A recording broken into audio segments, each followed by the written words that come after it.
Madame la Présidente, mes chers collègues, dans la foulée de mon collègue Pierre Olivert, il nous a semblé important de prendre quelques minutes plus spécifiquement sur la future convention TER qui nous lie avec SNCF Voyageurs pour les 10 prochaines années.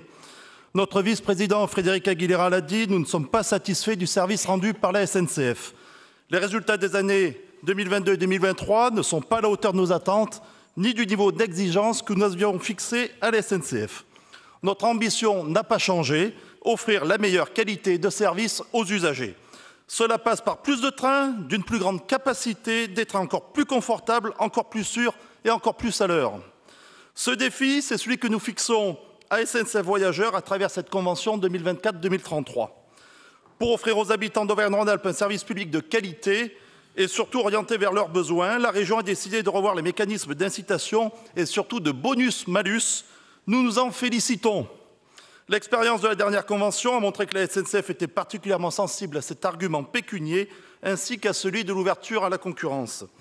En saisissant les leviers dont nous disposons, nous allons sensiblement améliorer la qualité de service, la ponctualité, la capacité d'emport et la régularité de nos TER.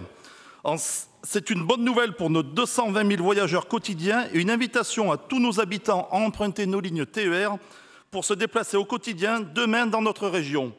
Nous allons également renforcer la sécurité à bord de nos trains et dans les gares pour assurer à nos usagers actuels et aux futurs des voyages tout en sécurité et sérénité.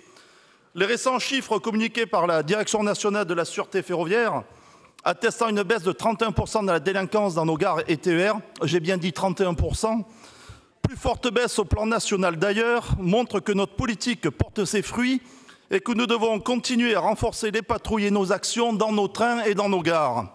De même, nous allons poursuivre notre plan d'action pour une mobilité accessible à tous.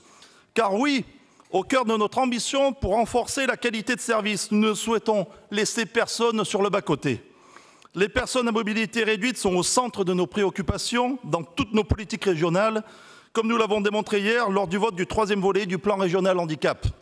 Notre démarche dépasse la simple adaptation des infrastructures, elle vise à créer un véritable parcours usager pour que chaque personne en situation de handicap ou à mobilité réduite puisse utiliser nos transports régionaux pour voyager en autonomie. D'ici 2035, toutes nos rames ferroviaires, mais également nos autocars et véhicules des réseaux locaux seront rendus accessibles. Saluons ce point. En signant cette convention, chers collègues, nous ne faisons pas que promettre des horaires respectés, des trains fiables et des gares modernes. Nous nous engageons vers une mobilité régionale plus efficace, accessible et résiliente, qui contribue à façonner une région encore plus attractive, plus connectée entre ses territoires et décarbonée.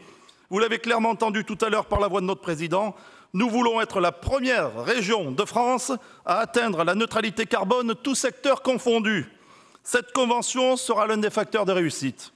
Alors oui, chers collègues, cette convention, fruit d'un travail de longue haleine mené avec détermination et sans concession par notre vice-président Frédéric Aguilera, dont je salue l'abnégation, et notre président Laurent Wauquiez va considérablement améliorer la qualité du service rendu aux usagers et nous permet, j'en suis convaincu, de préparer l'avenir avec sérénité.